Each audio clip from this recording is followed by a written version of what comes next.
freak. So we will repeat this process with your second character. This certainly takes a little while, but if you are like me, this is an enjoyable part of the game. You get to pick the type of character you want. You get to set its skills. I tend to restart my parties and try to change the attributes and the weapons around a little bit.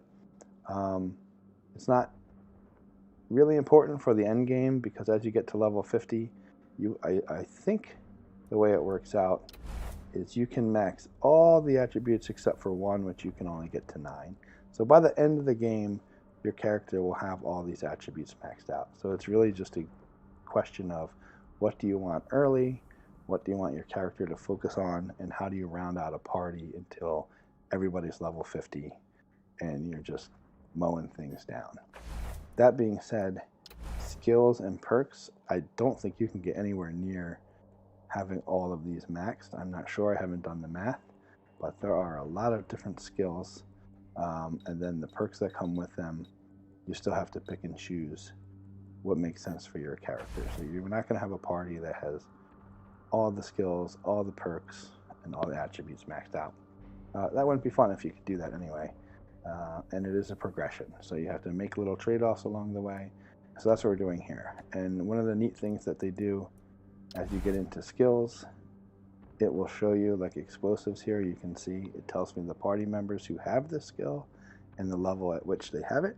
That way it's really easy to make sure I don't have 3 people that have lockpicks, for instance, right? If I do, then I don't need to add any more to my skill and lockpicks. I can do something different. So really nice interface design here. They make it really easy to do your customization all throughout the whole gameplay. So this identification, we are going with the Mime. I keep the Mime a female. Spotted. In my Mime and Freak scenario, the Mime New target. is You started it. a We'll jerk. finish it. I don't know if we normally think of mimes as being jerks, but she is small, compact, she carries a submachine gun, has a really bad attitude, and is the leader of the team, basically. I didn't go through all the backgrounds. If you really want to pick the background that you really like, these are on the wiki. You can also just spend some time in here reading them all.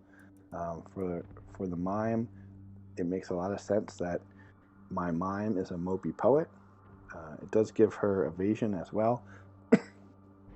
And I may make use of that. One of the things I want to do with the Mime is to eventually move her into either a brawling or my meleeer. I have not found a good way to enter Supreme Jerk mode with meleeers. You don't have enough action points, you don't have enough armor or constitution, and I very easily get mowed down in combat, or at least one of my 2 people die trying to get into melee range. And the other downside is the melee weapons just don't do that much damage. So it takes multiple strikes, and if you miss one of your hits, it really sets you back. So if you're up for a big challenge, make 2 melee rangers. It could be a brawler and a meleeer in Supreme Jerk mode. So far I've found that quite difficult, although I do want to eventually get into a brawler. I just think it takes more weapons and more ability. So my Mopey Poet will have some evasion because she will be getting up close and ambushing. Submachine guns they don't have a big range. So the Mime, the Mopey Poet, her appearance, going to give her the mopey face. Hair doesn't really matter. Hair's only going to come into play if you change out of the quirk. As you saw with the clown, with the circus freak, it's just a quirk that changes all your appearance for you. So all this will get overridden anyway. I'm not even going to add a helmet. I'm not going to give a jacket. I'm not going to do pants or armor color. All that's going to get replaced by the Mime. Physique for the Mime, I've been going with a small, and right after stocky is this goofy thing called compact, which is basically like a hobbit. So she's this really tiny, bad attitude, SMG wielding, crazy, pissed off Mime. So again, in the portrait, In this case, it's really simple. It's a mime and a clown. So there's a mime and a clown portrait. So that's what we're going to use. The starting weapon, as I mentioned, will be a submachine gun. Submachine gun uses automatic weapon skill, as does assault rifle. So one of the benefits of using automatic weapon as a skill is you get a pretty good choice. Assault rifles are longer range. You'll find more of them in the game. They take different ammunition, and you do get to equip 2 weapons. So I could theoretically give her a submachine gun and an assault rifle, but so far I've just let loose with the submachine gun, and that's been fine.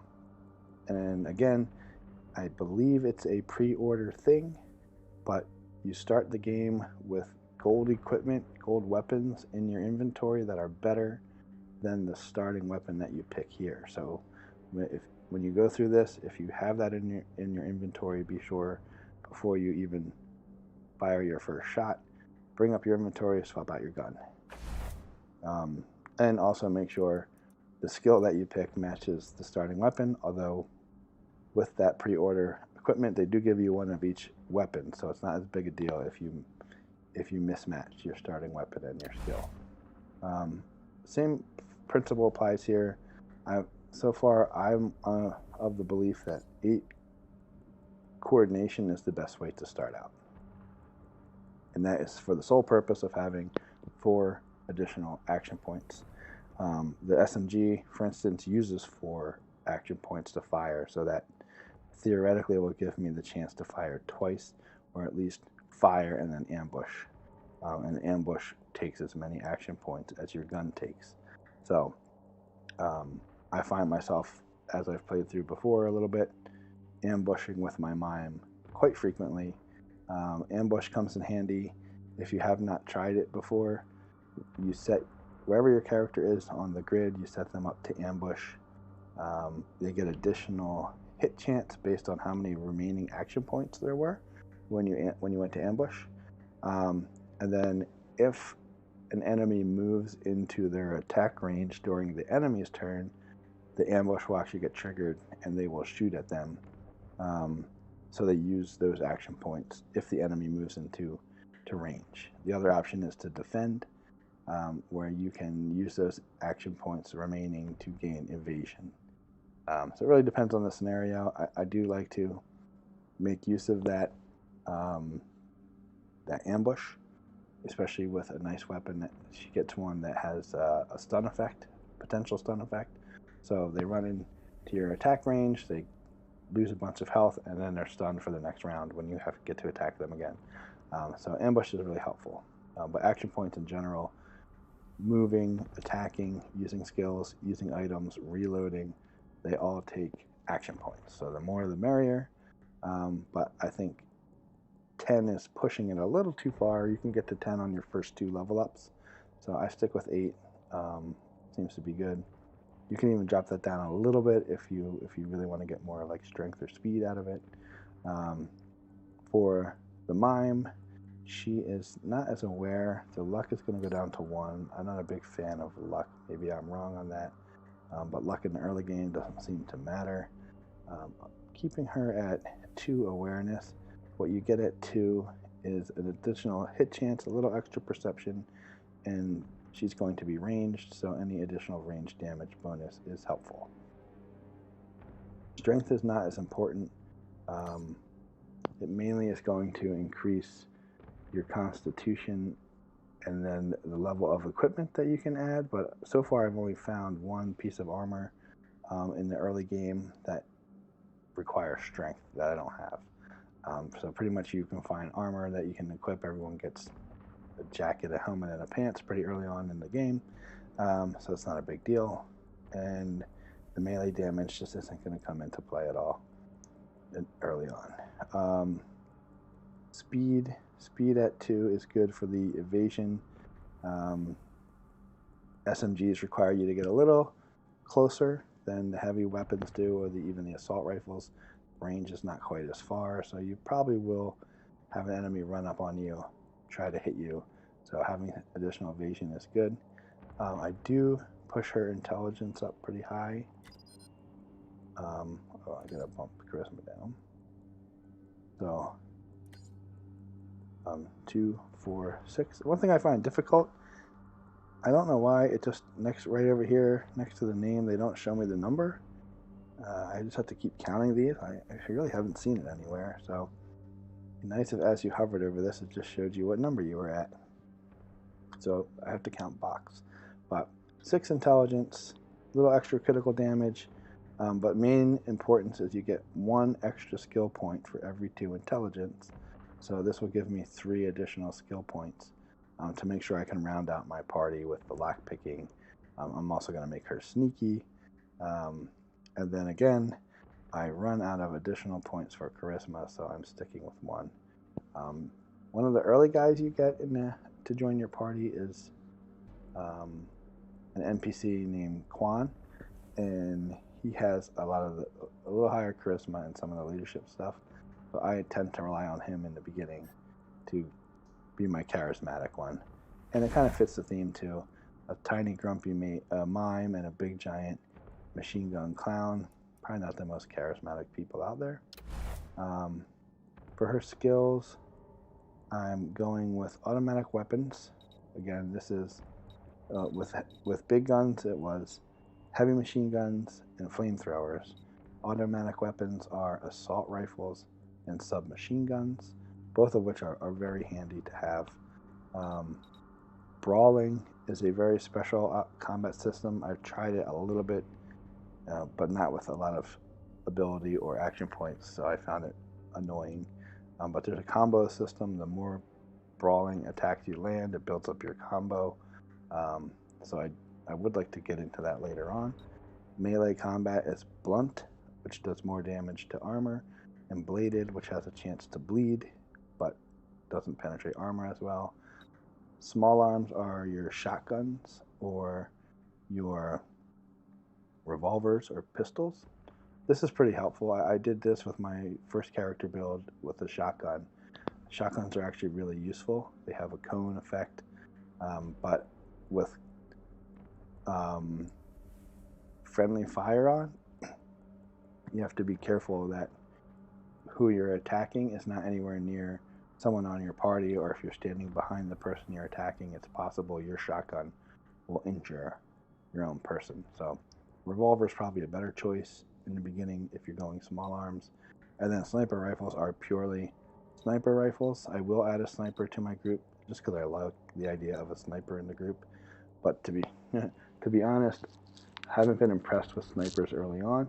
They miss a lot. They take 6 action points. So you usually only get 1 shot per round. And they don't do much more damage than the automatic weapons, since they spray multiple bullets. So I do add a sniper for theme later, but you could just as easily have a second automatic weapon user. So we're going with 2 automatic weapons. I need a lockpick, so I gotta make sure. Oh, and sneaky too. Sneaky will allow you to disarm alarms, and it also gives you a dialogue prompt in a few places. So one of the interesting things you'll notice about Wasteland is dialogue with characters along the way, with NPCs. There are a lot of different options. Some of them even give you rewards in response, or they open up additional paths for you to go, and they are based on sometimes a melee skill or a general skill, and then there's even like social skills here. So having barter, for instance, not only gives you a higher sell value and cheaper buying cost, but there's an occasional dialogue where barter will give you a dialogue option to say to the person, maybe open up a trade for you with a non-merchant. Hard ass is similar to that, where I can pick a dialogue path that's based on this skill that opens up to me. Some of them are just for fun, some of them are just for theme, some of them really do give you a benefit to having selected this. As I said, she's my mime, she's the leader with a really bad attitude, so I give her hard ass. I give her sneaky. I also want to make sure I have a lockpick. Lockpicking, I'll reiterate, lockpicking is probably the most important exploration skill to have early on. There's a ton of things to open up locks on. You get equipment with it, you get reusable items like med packs and repair kits, all these things that cost money that you don't have a lot of money in the beginning. So lockpicking is a really easy way. You don't, unlike some other games, you don't actually need lock picks to do it. You won't break anything. You will just either open the lock or you won't. And then inside will be something. So I definitely recommend having and leveling up lockpicking very early on. Mechanics also can come in handy. It helps you fix generators and fix other machines. It also allows you to do more damage to vehicles. Not quite as important early game, so definitely lockpick. And then the other one I would definitely say is explosives is very helpful. You can go first aid. First aid will increase your amount of healing from an item, and you will almost always have to use a first aid item. The only ways to heal in Wasteland are a doctor visit, which you will meet a doctor pretty early on, but it costs money in the very beginning, which again, limited resource money, or you always have to go back to headquarters to heal up your party. The good thing about a doctor's visit is it will also remove injuries, and there are a ton of injuries in this game. I don't remember injuries being a thing in Wasteland 1 other than bleeding, but I could just be misremembering it. But you get all sorts of things like gouged eye, broken legs, bleeding, like a concussion, you're dizzy, and they all have different effects, and none of them can be removed except for an item or the doctor. So having first aid is handy because you'll get more value out of the healing items that you get, and it also allows you as a first aid user to use items that require healing as a skill. There are, like the med pack, for instance, the little hypo med that's self-injectable, that doesn't require any skill. So you can give it to all your characters, they can heal all themselves up, but if you have first aid, you're going to get a little extra healing out of it. And then there's also suture kits and injury kits, and I think all those require some level of first aid. So I do add first aid just because I know I'm going to need to heal up, and I basically have an extra skill point because I wanted to make sure that she was sneaky. I wanted to make sure she was a lockpick, and I wanted to make sure she was my hard-ass team boss. And then the automatic weapons, I'm not going to bother putting 3 in. So 2, 1, 1, 1, 1. So that extra bit of intelligence opened up some additional early skills for me, so that comes in very handy in the very beginning. And then the final thing we do to finish off the Mime is pick this other quirk. Quirks have a plus and a minus, or in this case multiple minuses, but detection time for the Mime goes up by 2 seconds, which means you can go longer before you're detected. You have slightly less con, -10, and throwing range goes down, which it really doesn't matter. I'm not throwing anything as the Mime, so the really only negative effect for me is this negative con.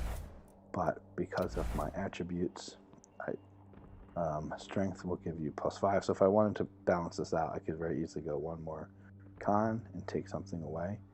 2. Let me just make sure I did this right. There's 6, 2, 4, 6, 8. So yeah, what I'm making sure is that I did it in steps of 2. As you can see, if I do 7, I only get 3 action points.